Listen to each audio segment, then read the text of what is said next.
Revenge with Karen. I knew the axe was falling the moment I saw the calendar invite. Synergy and alignment sync, 4:45 p.m. on a Friday. Nothing good happens at 4:45 p.m. on a Friday. That's the time slot reserved for cowardly breakups and corporate executions. I walked into the conference room, the glass-walled fishbowl they call the think tank, and the air conditioning was humming that low, aggressive frequency that always gave me a migraine behind my left eye. Julian was there. Julian, our new director of finance, a man whose resume was 80% buzzwords and 20% failing upwards. He was wearing a suit that cost more than my car, but it fit him like shrink wrap on a ham. He was tapping a gold pen against a leather notebook that I knew for a fact contained 0 notes, just doodles of dollar signs and his own initials. Didn't look up when I entered. He was too busy staring at his reflection in the darkened monitor of the teleconferencing screen, fixing his hair. That's the kind of leadership we were dealing with. If you're reading this and you've ever had a boss who prioritizes his hair gel over the impending IRS audit, go ahead and hit subscribe and maybe drop a like, because you're about to witness a level of petty revenge that usually requires a hazmat suit. "Chloe," he said, finally turning around. He smiled. It was the smile of a shark that had just read a book on empathy but didn't quite understand the concept. "Thanks for joining. Have a seat." I sat. The chair was one of those ergonomic mesh torture devices that cost $800 but feels like sitting on a fishing net. I folded my hands on the table. I didn't bring a notebook. I didn't need one. My brain is a repository of 12 years of this company's financial history. I know where the bodies are buried because I dug the graves, filed the burial permits, and amortized the cost of the shovels over a 5-year depreciation schedule. So, Julian started, clasping his hands. "We've been looking at the Q3 projections and the operational overhead. The audit starts Monday, Julian," I said, cutting through the fluff. "The IRS field agents will be here at 9 a.m. Prepared the data extracts for the 1,099 discrepancies you asked about, but the SQL query needs to be run manually because the server patch on Tuesday broke the automation." He blinked. The words SQL query and server patch bounced off his forehead like pebbles off a tank. "Right. The audit, we're confident about that. But this meeting is about structure." He slid a piece of paper across the table. It was a single sheet. No envelope, just a raw, naked printed page. "We're pivoting to a cloud-based, automated solution for systems administration," he said, reciting the script he'd probably practiced in the mirror. "We need to be leaner, more agile. Your role, specifically the manual nature of it, is a legacy cost we can no longer justify." I looked at the paper. It was a separation agreement. The severance was laughable. 2 weeks. 2 weeks of pay for 12 years of keeping their financial vascular system from exploding. "You're firing me," I said. My voice didn't shake. It was flat, monotone, the vocal equivalent of a spreadsheet with no formatting. 3 days before an IRS audit covering 5 fiscal years. "We're eliminating the position," Julian corrected, his voice dripping with condescension. "And honestly, Chloe, looking at your salary line, it's a waste. For us now, have software that does what you do." I saw a demo last week. It's drag and drop, very intuitive. I almost laughed. I really did. He thought my job was drag and drop. He thought the tangled web of legacy code, custom scripts, and Visual Basic macros that held this company's ledger together was something you could replace with an app that had a pretty user interface. "Julian," I said slowly, "the system isn't standard. It's custom. I built the bridges between the payroll module and the general ledger myself because the vendor went bankrupt in 2018. If you remove me, you remove the bridge. We have consultants starting Monday," he said, waving his hand dismissively. "Top tier. They'll handle the transition. Now, per security protocol, I need your badge, your laptop, and the administrator password for the root finance directory." The silence that followed was heavy. I could hear the hum of the vending machine down the hall. I could hear the blood rushing in my ears. He wasn't just firing me, he was erasing me. He was telling me that my intellect, my late nights, my weekends spent nursing their crashed servers back to life, were worth less than a software license. "The password," he repeated, tapping the table. "Now, please, or we'll have to involve security to escort you out, and I'd hate to make a scene." A scene. He was worried about a scene. I looked at him. I looked at his expensive watch and his empty eyes. A cold calm washed over me. It was the feeling of an equation finally balancing out to zero. Okay, I said. I reached into my pocket and pulled out a pen. I took the separation agreement, flipped it over to the blank side, and wrote a single string of characters. I pressed down hard, the ink bleeding slightly into the paper. I slid it back to him. He picked it up and read it. "Good luck with the audit." Looked at me, then let out a short, barking laugh. "Very funny, Chloe. A little bit of admin humor. Is this the actual password?" Yes, I lied. It wasn't the password. It was a statement of fact. It was a prophecy. "Fine," he said, tucking the paper into his jacket pocket like it was a receipt for a sandwich. "HR will email you the details about Cobra. You can leave your things at the desk." I stood up. My legs felt light. I felt like an astronaut decoupling from a burning space station. I placed my badge on the table. It made a plastic clack sound that echoed in the empty room. "Goodbye, Julian," I said. "Make sure the consultants know about the recursive loop in the accounts payable script. It gets moody if you don't feed it the date in ISO 8601 format." "I'm sure they'll figure it out," he smirked, already looking back at his phone. "They're professionals." I walked out of the think tank. I walked past my cubicle, past the dying ficus plant I'd watered for a decade, past the server room door that hummed with the noise of 1,000 fan blades spinning in the dark. I didn't look back. I walked to the elevator, pressed the down button, and waited. As the doors closed, cutting off the view of the gray carpet and the fluorescent lights, I didn't cry. I didn't scream. I checked my watch. 5:01 p.m.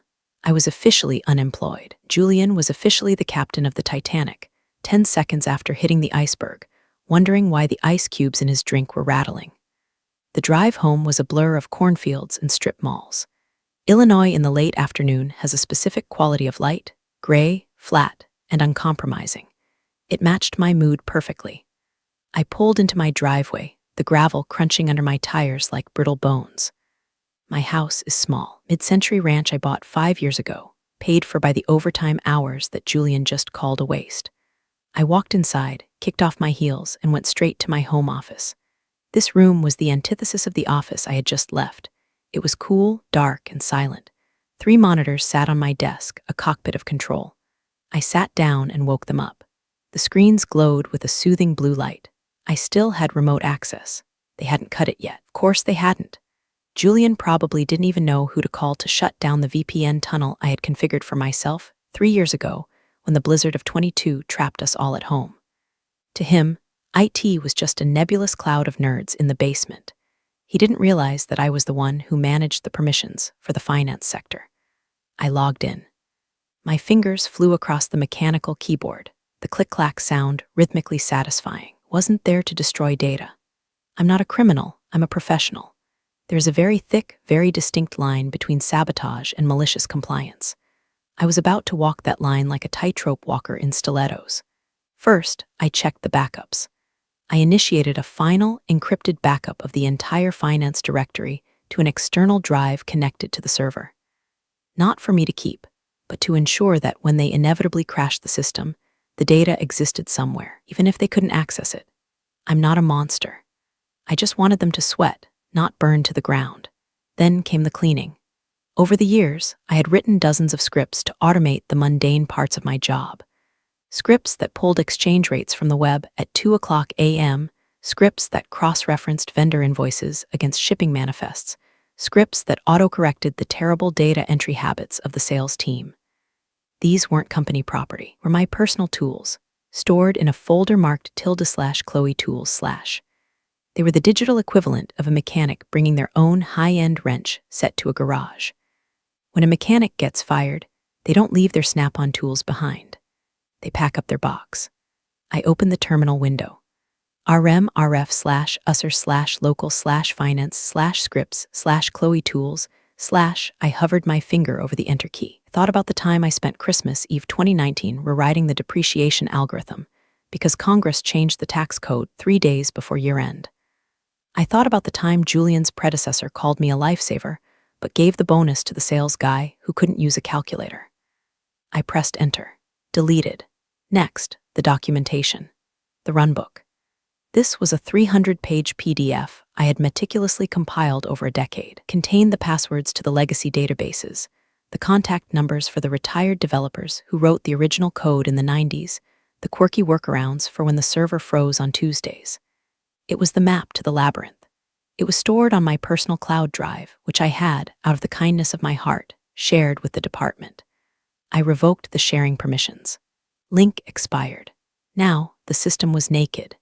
It was just raw code and data, stripped of the automated logic I had wrapped around it like a protective blanket. The error checking? Gone. The auto backups? Gone. The daily reports that appeared in Julian's inbox every morning at 8 a.m., making him look competent to the board? Gone. I looked at the clock. 6:30 p.m. The system was already starting to hiccup. I could see the error logs spiking on the dashboard. A scheduled task had tried to run, looked for one of my scripts, found nothing, vomited a generic error 404 into the void. I opened the main admin panel. This was it, the final step. I went to the user credentials settings. I found the admin account, the one Julian would try to use on Monday. I reset the password. I typed in the new password, good luck with the audit. I confirmed it. Then I went to my own account, Chloe Admin, the account that had root access to everything, the account that held the keys to the kingdom. I disabled it, didn't delete it. That would be destruction of evidence if things got legal. I simply locked it. I encrypted the access key with a 256-bit hash that would take a supercomputer 100 years to crack without the passphrase. And the passphrase? It was the name of the first dog I had when I was 6 years old, backwards, combined with the date I started this thankless job. I logged out. The screens went black.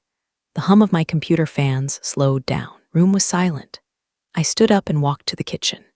I opened a bottle of Pinot Noir, not the cheap stuff I usually bought, but a bottle I had been saving for a special occasion. I poured a glass, filling it to the brim. I walked out to my back porch. The sun had set, and the fireflies were starting to blink in the tall grass at the edge of the yard. It was peaceful.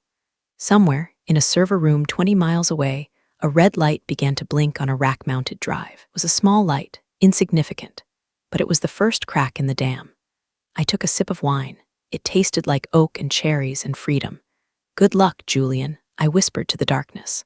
I hope your consultants are better at reading spaghetti code than they are at reading the room. Monday morning arrived with the slow, deliberate pace of a heavy storm front. I woke up at 7 a.m. out of habit, but instead of rushing to the shower and chugging lukewarm coffee, stayed in bed. I listened to the birds outside. I stretched. It was the most luxurious sensation I had felt in years. By 8:30 a.m., I was sitting on my porch, a fresh cup of French press coffee steaming in my hands, wearing my pajamas.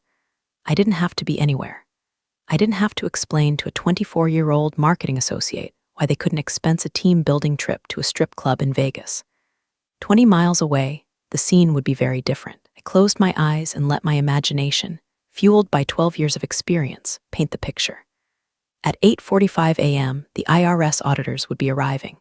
They aren't the guys from the movies with guns and badges. They are worse. They are men and women in gray suits who carry rolling briefcases filled with despair. They smell like toner and dry cleaning. They don't smile. They don't accept coffee. They just want the general ledger, the transaction logs, the depreciation schedules for fiscal years 2019 through 2023. Julian would be greeting them. He'd be wearing his best I'm in charge and totally not terrified smile.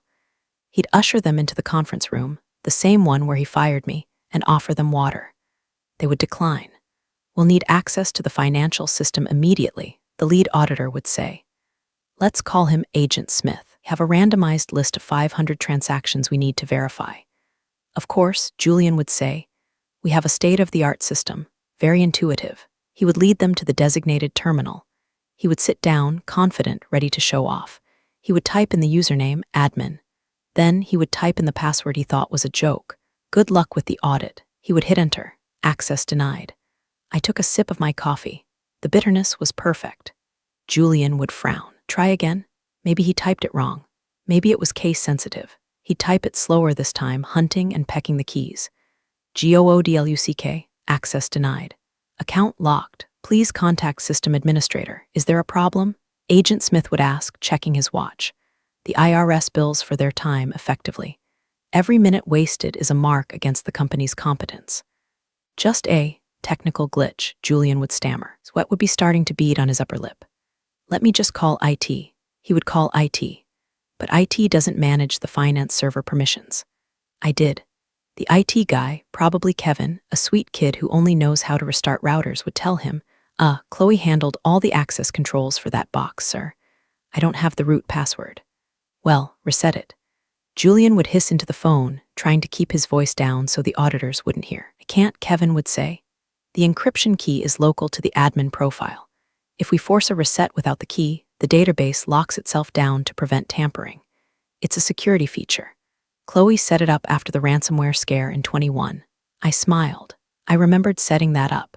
Julian had complained then that it was too restrictive. I had told him it was industry standard. My phone buzzed on the patio table. I looked at the screen. It was a text from Sarah in payroll.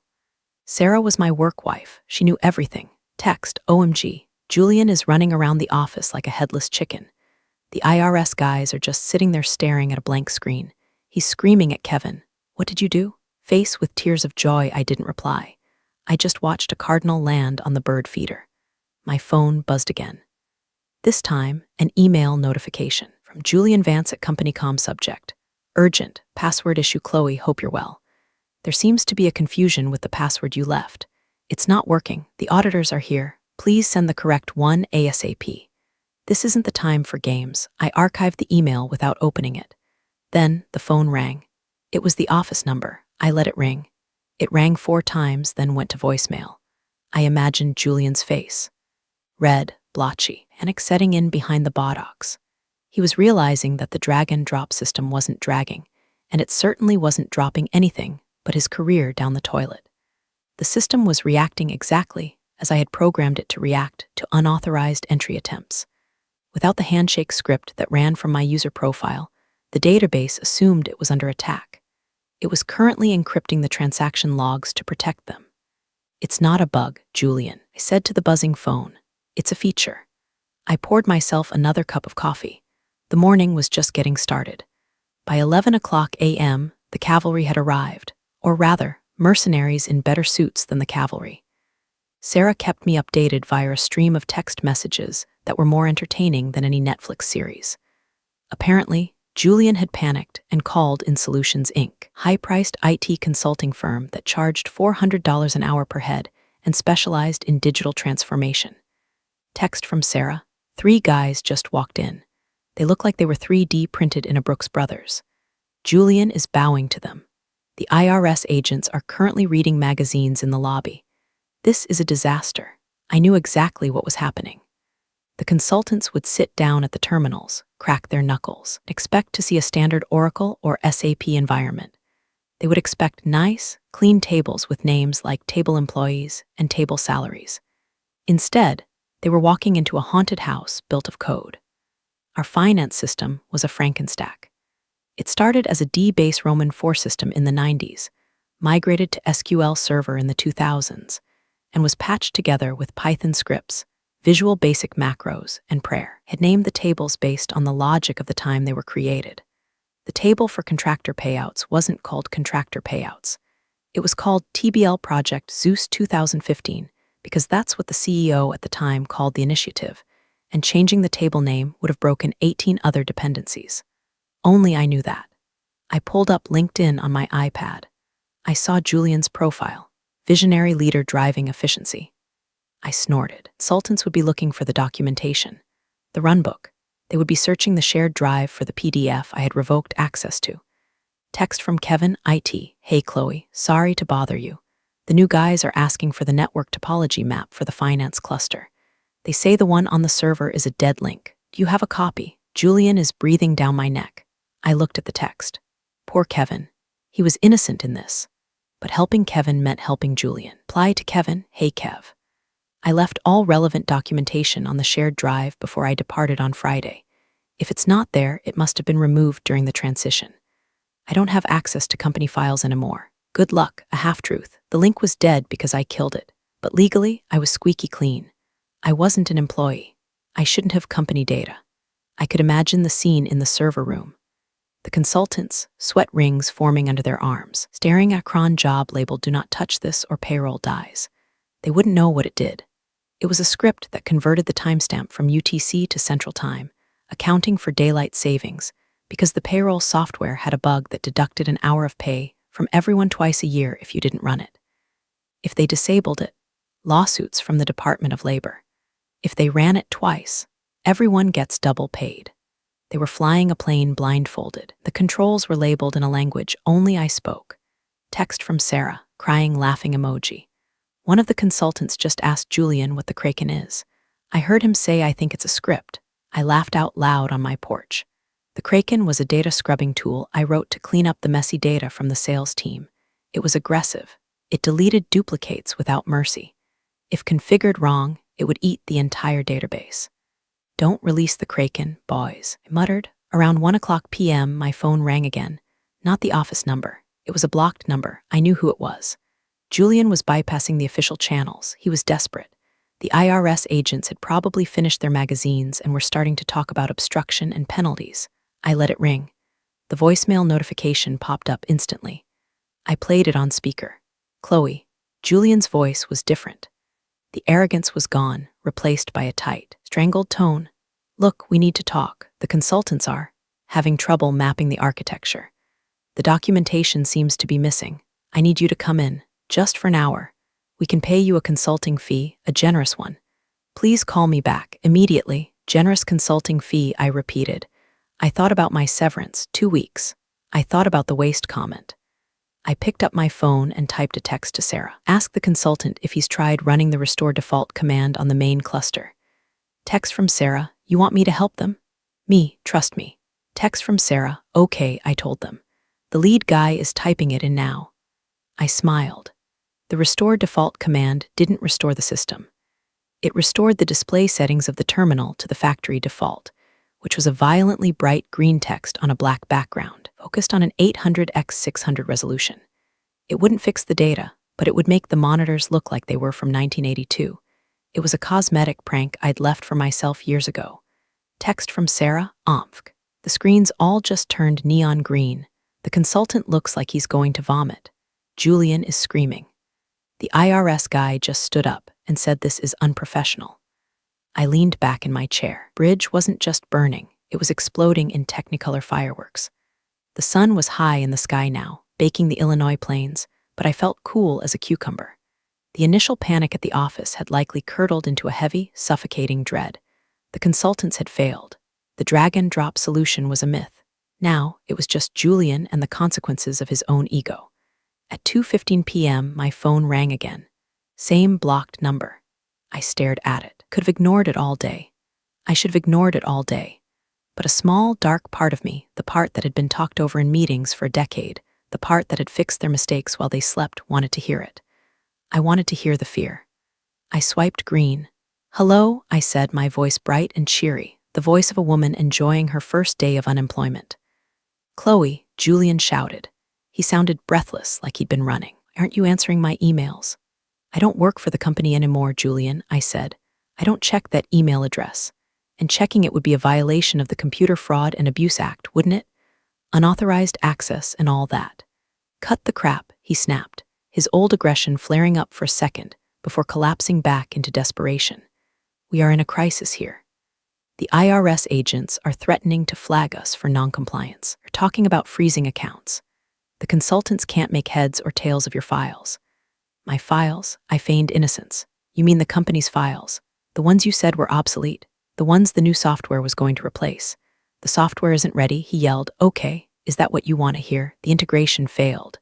We need the legacy system online. Now, where is the documentation? Where is the runbook? I told Kevin, I said calmly. It was on the shared drive. Folder Z/finance/admin/docs/. I put it there Friday afternoon. It's not there, Julian screamed. The folder is empty. Oh, I paused for effect. A long, delicious pause, that's right. You ordered a server cleanup Friday night. To trim the fat, remember? You told IT to purge all non-essential user directories to make space for the new cloud migration data. Silence. Dead silence. He hadn't actually ordered that specific purge. He had ordered a general cleanup of legacy data. He didn't know enough about the system to know if he had deleted it or not. I was gaslighting him with his own incompetence. I didn't, he stammered. You must have, I said, my voice hardening, because I left it there. If it's gone, Julian, that's an operational error on your end. Sounds like you deleted the instruction manual for the nuclear reactor while the core was heating up. Chloe, please, his voice broke, was a sound I'll never forget. The sound of a man who realizes his leased BMW is about to be repossessed along with his reputation. I'm asking you as a friend, help us. Just tell me the admin password, the real one. I gave you the password, I said. Good luck with the audit is not a password. It was a memo, Julian, I said, the password. Well, I can't quite recall. It's been a stressful weekend. Being fired really scrambles the memory. You know how it is. Drama blocks things out. I'll hire you back, he blurted out. Double your salary, right now. I'll email the contract. I looked at my garden. The hydrangeas were blooming beautifully. No, I said. What? Why? Because you said my salary was a waste, I replied. And I don't want to be a burden on your budget. You have those expensive consultants to pay for. Chloe, don't do this. We're going to fail the audit. I know, I said. You should probably start updating your resume. Julian, I hear the market is tough right now. I hung up. Then I blocked the number. My heart was pounding, not from fear, but from adrenaline. It was the rush of standing up to a bully who had forgotten that the victim was the one holding the baseball bat. I went back inside and opened my laptop, my personal one. I logged into the public court records database. I wanted to see if the company had filed any emergency injunctions yet. Nothing. We're too paralyzed to even lawyer up properly. They were drowning, and I was the only lifeguard sitting on the beach watching the waves. Tuesday passed in a haze of silence from the company, but a storm of noise from the rumors. By Wednesday, the specifics of the catastrophe began to leak out. Without my scripts running interference, the raw data was being presented to the IRS agents naked and screaming. Here's the thing about corporate finance. It's messy. Expenses get miscategorized. Invoices get duplicated. Dates get transposed. My job wasn't just to store the data, it was to sanitize it.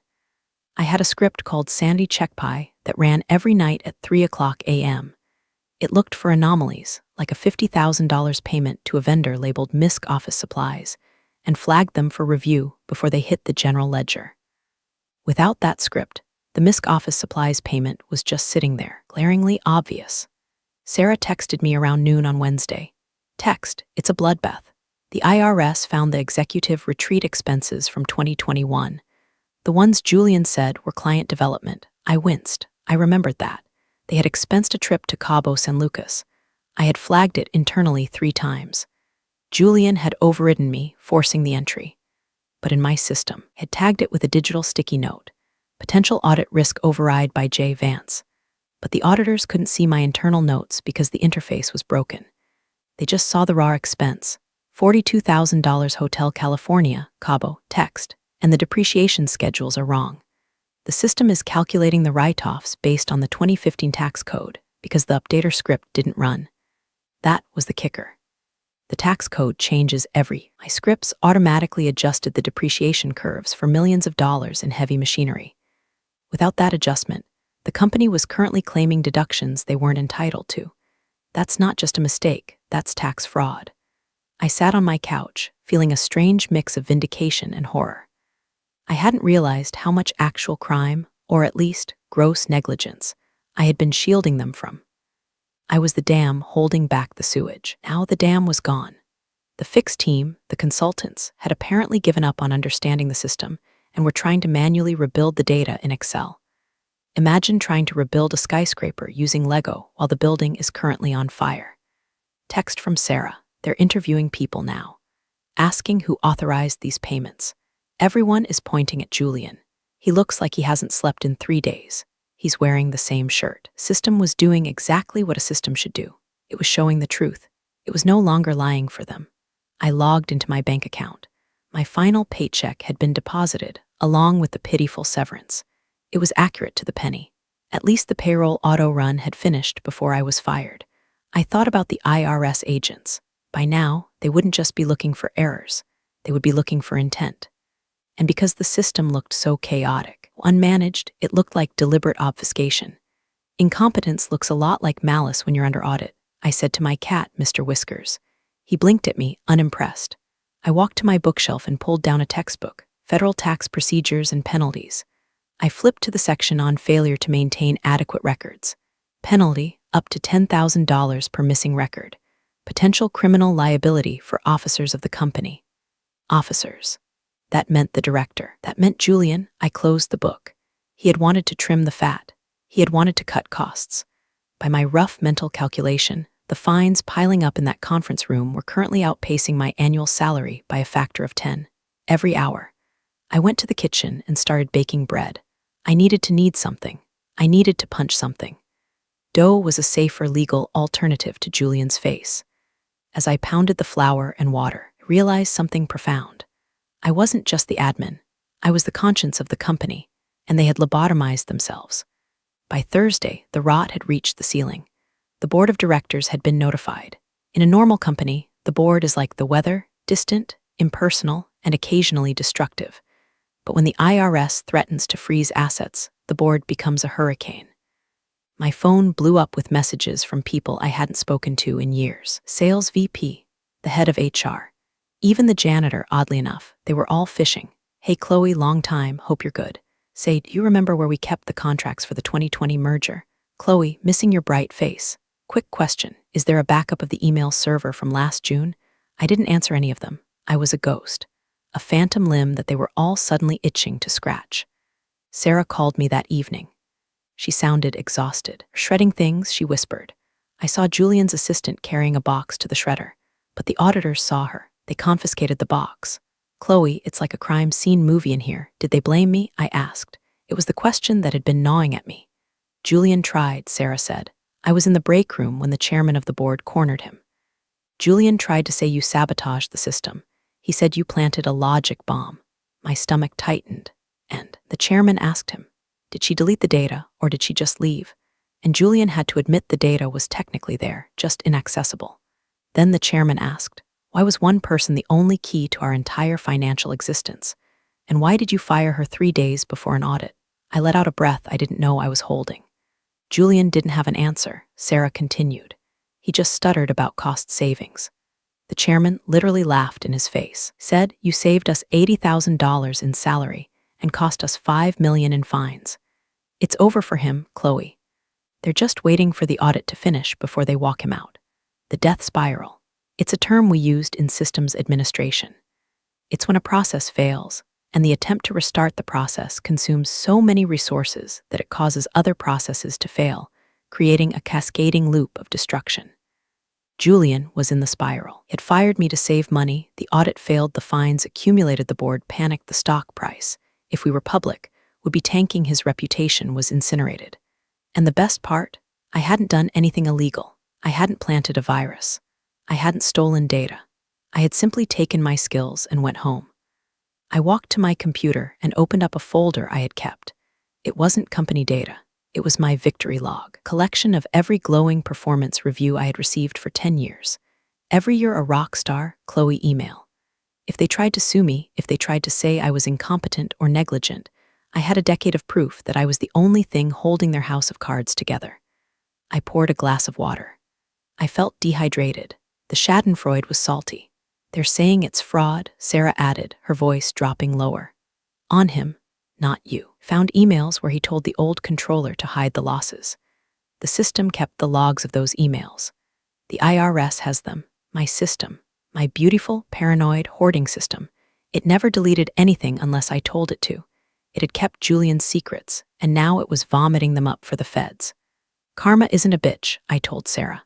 Karma is a system administrator with root access and a long memory. Friday evening, exactly 1 week since I was fired. The doorbell rang. I wasn't expecting anyone. I looked through the peephole. It was Julian. He looked like he had aged 10 years in 7 days. His suit was wrinkled. His tie was loose. He hadn't shaved. The slick, arrogant MBA shark was gone. In his place was a desperate, drowning man. I opened the door. Hello, Julian, I said. He looked at me, then passed me into the house. Can I come in? No, I said. I stood in the doorway, blocking his path. What do you want? The password, he said. His voice was raspy. Please. The audit is technically over, but we have until Monday to provide the decrypted logs to mitigate the penalties. If we can show them the original data, we might survive. I might survive. He looked at me with wet, red-rimmed eyes. I'll lose everything, Chloe, my bonus, my reputation. They're talking about gross negligence lawsuits. I leaned against the doorframe. I crossed my arms. Called me a waste, I said softly. I was wrong, he pleaded. I was an idiot. I didn't know. I didn't understand the complexity. I'm sorry. Is that what you want? An apology? I am begging you. It was pathetic, truly. A grown man, a director, begging a woman in sweatpants for a magic word to save his life. It wasn't about the password, Julian, I said. It was about respect. You didn't fire me because I was redundant. Fired me because I was expensive and I wasn't cool. You wanted to replace the mechanic with a shiny new app. I took a step forward, forcing him to take a step back off my welcome mat. You can't automate respect, I said, and you can't patch integrity. Just give it to me. He snapped, a flash of his old anger breaking through. I am ordering you, I laughed. It was a genuine belly laugh. You have no power here, Julian. This isn't the conference room. This is my porch. On my porch, you're just a trespasser. I reached into my pocket. I pulled out a piece of paper, a small sticky note. His eyes lit up. He thought this was it. He thought I was breaking. Here, I said, handing it to him. He grabbed it with shaking hands. He read it. It wasn't a password. It was the business card of a recruiter I knew, a recruiter who specialized in entry-level data entry jobs. They're hiring, I said. It's drag and drop, very intuitive. You'd be great at it. Stared at the card. Then he stared at me. His face went purple. You bitch, he whispered. Get off my property, I said, my voice dropping to that cold, flat tone I used when a server refused to boot. Before I call the police and tell them a disgruntled former employer is harassing me. He crumpled the card in his fist. He opened his mouth to say something else, but closed it. He looked at the house, my paid-off, peaceful house, one last time. He turned and walked to his car. I watched him go. I watched his taillights fade down the road. I didn't feel happy. I didn't feel sad. I felt balanced. The ledger was closed. The account was settled. I went back inside and locked the door. I double-checked the deadbolt. 3 weeks later, the news hit the trade journals. Midwest manufacturing giant hit with record IRS fines following botched systems migration. The article was brutal, detailed the systemic failure of internal controls and the inability to produce verifiable records. It mentioned that the director of finance, Julian Vance, had resigned for personal reasons effectively immediately. I read the article on my new laptop, sitting in my new office. Well, office is a strong word. It was a coffee shop, but I was getting paid $150 an hour as an independent consultant to fix the messes made by people like Julian. My phone rang. It was the CEO of a logistics company in Chicago. Chloe, he asked, I got your number from Sarah. She said you're the wizard of spaghetti code. I prefer systems archaeologist, I said, smiling. Right. Look, we fired our admin 6 months ago and now our database is speaking Aramaic. Can you help? I can, I said, but my rate has gone up, and I require a clause in the contract. Name it. Nobody touches the back end but me. And if you fire me. I paused, looking at the sticky note I had pasted to the corner of my monitor. You have to solve a riddle to get the password. He laughed. Deal. When can you start? Monday, I said. I hung up. I took a sip of my latte. I heard later that the company, my old company, had to scrap the entire finance system and start from scratch. It cost them millions. They had to manually re-enter 5 years of data from paper receipts. They had to hire an army of temps. Julian is apparently selling solar panels now, door to door. I hope he wears comfortable shoes. I looked at the sticky note on my monitor one last time. Good luck with the audit. I peeled it off, crumbled it into a ball, and tossed it into the trash can. I didn't need luck. I had skills. And in a world of Julians, competence is the only superpower that matters. Life doesn't always hand out clean endings, but sometimes it gives you exactly what you need. Thanks for listening. Until next time.